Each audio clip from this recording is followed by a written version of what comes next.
Hi and welcome everyone to another video on my channel. My name is Denis and today I'm going to show you my team selection for Game Week 4 of FPL. Now if you enjoy my content, leave a like, hit that subscribe button, but now let's get into it. Okay, so in the beginning I want to start by saying that I'm not going to use any chip in Game Week 4 of Fantasy Premier League, and after you're going to see my team, hopefully you're going to see that this team doesn't really look that bad for Game Week 4 and for the next few Game Weeks. Now there aren't a lot of players who intrigue me at the moment, so I want to have more information than just 3 Game Weeks before using my wildcard. That's why I think that is not maybe the best moment for my team personally to use it. But now let's talk a little bit about how my defense is lining up for Game Week 4.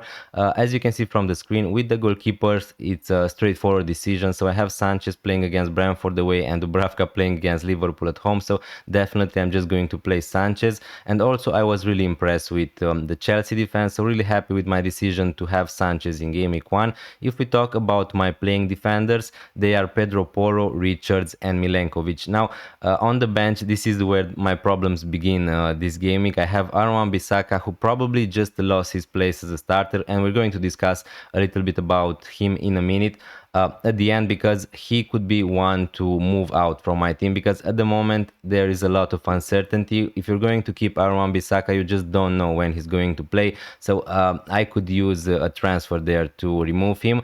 If we talk about my starters, Pedro Porro playing against West Ham away, definitely fine. Now that Xavi Simons signed for Tottenham, probably he's not going to be on any set pieces. I'm expecting Kudus and Xavi Simons to be on set pieces for Spurs, so definitely that lowers a little bit his appeal. But in terms of my team, of me as an owner of Pedro Porro, that doesn't really change a lot, because I'm just going to keep him at the moment. If I would wildcard at the moment, yeah, probably I would go for someone like Van de Ven or someone like Romero to save some cash. But at the moment, the fixtures are decent for Spurs. I'm just going to give Pedro Porro more chances, and still he has that chance to score or assist in any given game, even without the set pieces. So really happy with him. I'm going to play him. Richards against Sunderland at home, another really easy decision. Now, obviously, would have I preferred to have someone like Munoz or Lacroix, of course, but also they are more expensive, and I started the season with Richards. So yeah, really happy with him. The fixture is great. Hopefully we're going to see a clean sheet, maybe some defensive contributions. Now my third defender is the only one I'm not really too happy to play this game week, and you can see why. Milenkovic from Nottingham Forest is going to play against Arsenal away, so the chances for a clean sheet from Nottingham Forest are not that high. Obviously they also didn't keep any clean sheet this season, they just changed the manager, so now Ange is going to be the manager for Nottingham Forest. I don't think that's going to change too much. He has just 2 days of preparation, so in terms of Nottingham Forest players, if you have them, definitely I would just keep them, because they are going to play in Game Week 5 and 6 against Burnley and Sunderland, so definitely not make any rush decisions. But again, I don't really see a big chance of Nottingham Forest getting a clean sheet. Maybe Milenkovic has a chance of getting some defensive contributions, but if I have the option to sell someone like Arwan Bissaka to a defender with a better fixtures, I'm just going to bench Milenkovic for this game week, but probably I'm just going to keep him because the fixtures are decent long term. Now enough with the defense, let's move to midfield. Now moving to the midfield, my setup of 4 player is, as you can see from the screen, Rodgers against Everton away, Reinders against Manchester United at home, and Wirtz and Mohamed Salah playing against Burnley away. So from the start, here is another reason why I don't think about wildcarding in Game Week 4, because if I was wildcarding in Game Week 4, to be honest with you, Mohamed Salah probably would still be into my team, and that's pretty much because he has a great fixture against Burnley away. So I just, as you can see from the screen, Mohamed Salah is going to be my captain this week. I didn't think any second about captaincy this week. Maybe that's bad for me, but again, I just, I don't really care about how bad Mohamed Salah was in the first 3 Game weeks of the season. The fixture is too good playing against Burnley away. If I have him, if you have him, I just think that he's the outstanding, the standing captaincy option for Game Week 4, and it is Mohamed Salah. Liverpool have some tough fixtures, had some tough fixtures to start the season with, playing against Burnley, Newcastle and Arsenal. Now they're going to play against Burnley, so I'm really curious to see how Liverpool are going to play, how Mohamed Salah is going going to play. He's still on penalties.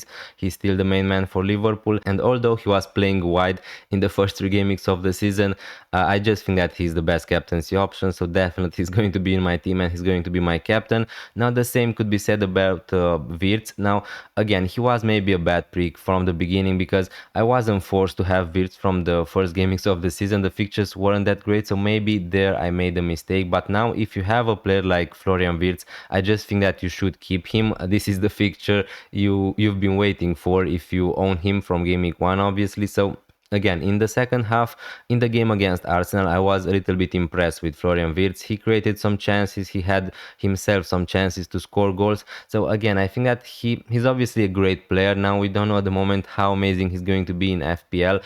I think that he obviously needs to adapt to the Premier League. He needs to adapt to his teammates.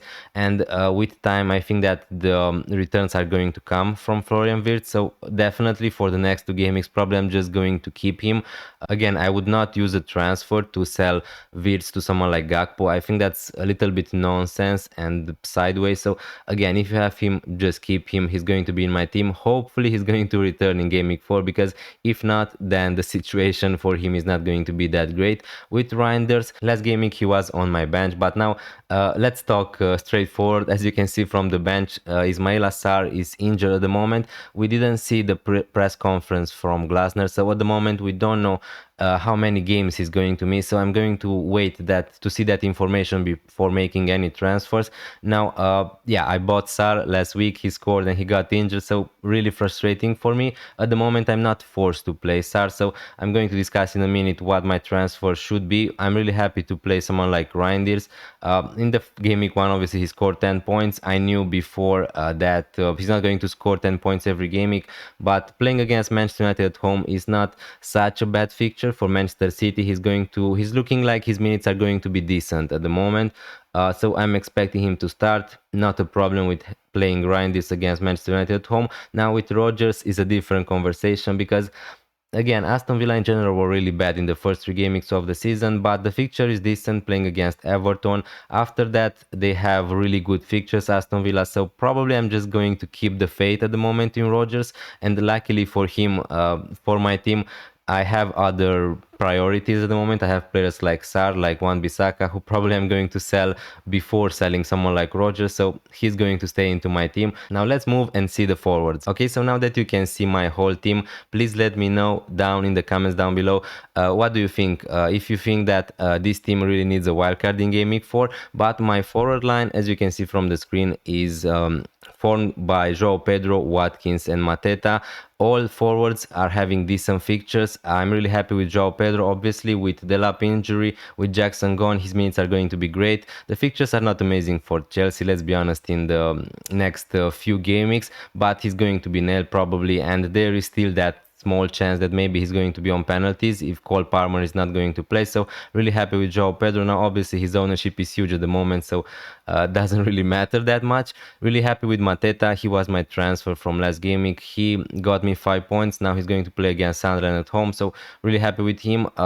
Obviously, maybe Crystal Palace are going to lack some creativity without Sar, without Berechi Eze. We just saw them beating Aston Villa 3-0, so I think that they're going to be fine. He's nailed, he's on penalties, so really happy overall with Mateta. Watkins, the same as Rodgers. The fixtures are just great from Aston Villa, so I'm just going to keep Watkins, I'm going to keep Rodgers. Would you prefer to have someone like Gyökeres? Probably not, to be honest with you, because in the next 3 at least, the fixtures are better for Watkins, and although he wasn't returning, I just can't really justify a transfer, for an example, to sell Watkins to Gyökeres. Now, someone like Ekitike, don't get me wrong, could be amazing in the next 2 game weeks, but I just think that that's a transfer waiting to happen, so I'm just not going to buy Ekitike to transfer him out after 2 game weeks when Alexander Isak is going to start as a number 9 for Liverpool. So yeah, overall I'm really happy with my team. As you can see from the screen, I have 1 free transfer and 1 million in the bank. Now here I really need to decide, because what transfers I'm going to do in Game Week 4 are pretty much going to decide my chip strategy for the next few game weeks.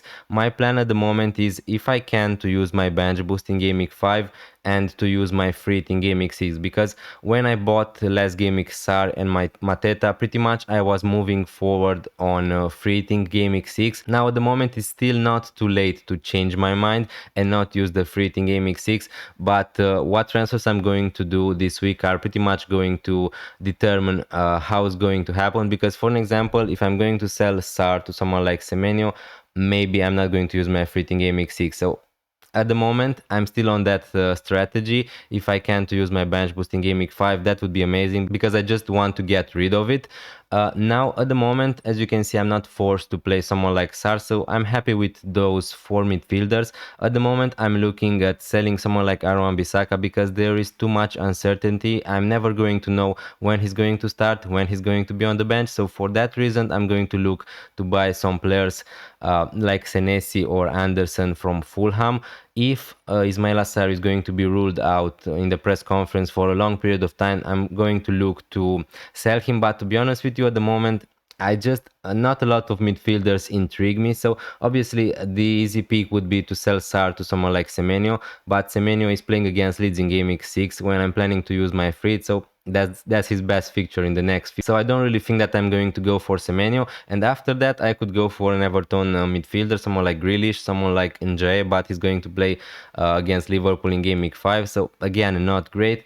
And yeah, there aren't a lot of options in midfield, to be honest with you. The Tottenham players could be decent. Someone like Kudus, someone like Xavi Simons are really interesting, don't get me wrong, but I really need to figure it out what I'm going to do.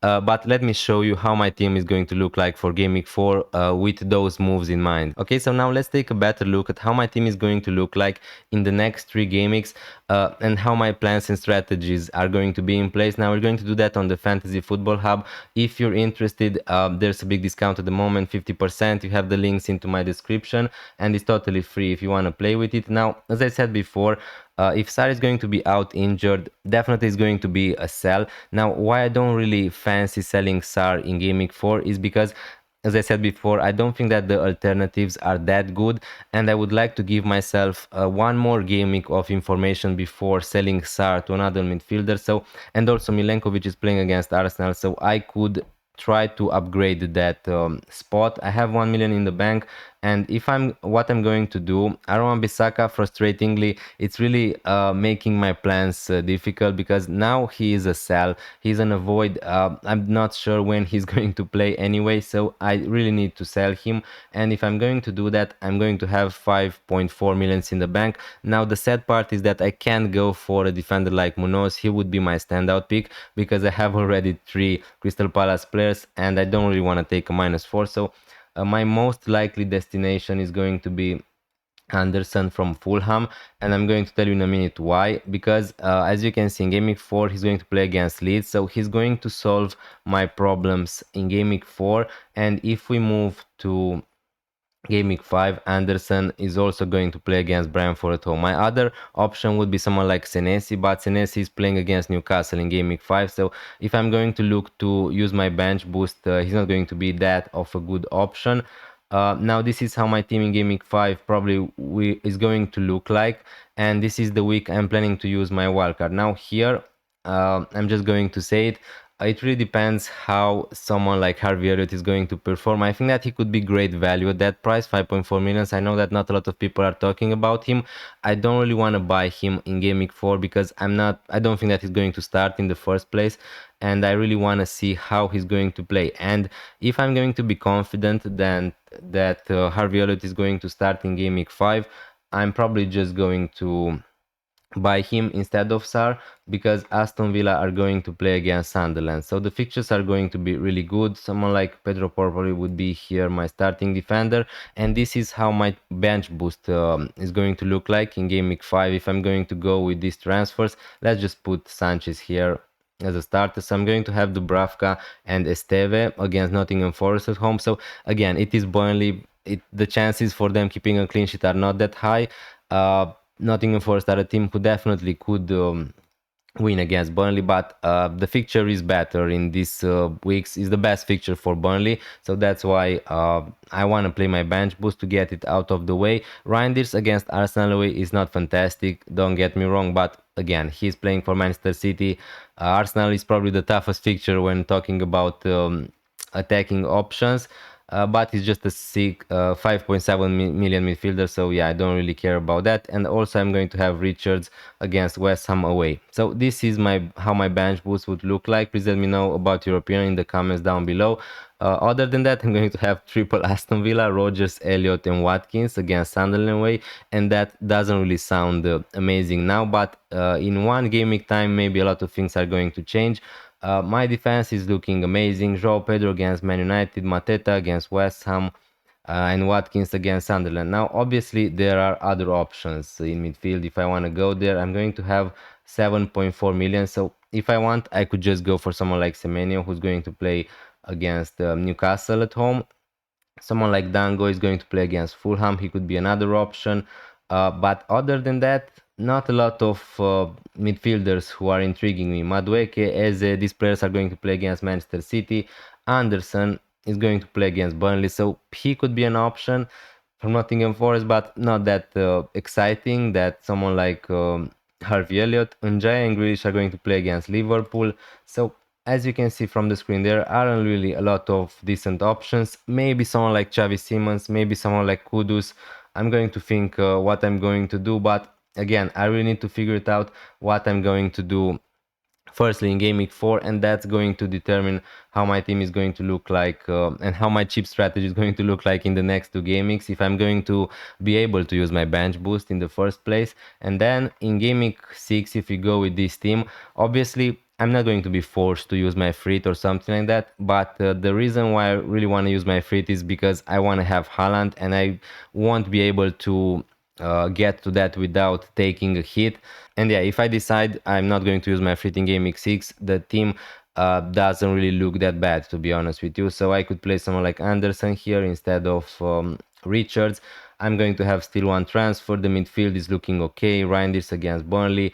Mateta against Liverpool is not amazing, but yeah, you got my point. From here on, from Game Week 7 onwards, I'm going to look like to upgrade someone like Watkins to Gyökeres, but yeah, let's see. A lot of things are going to change in the next few game weeks. Thank you so much for watching this video this long. It really means a lot and I really appreciate it. Follow me on my socials. The links are into my description. If you enjoyed this video, leave a like, hit that subscribe button, and I'm going to see you next time. Bye. Bag buralar, când mă întreabă oamenii de unde sunt le zic de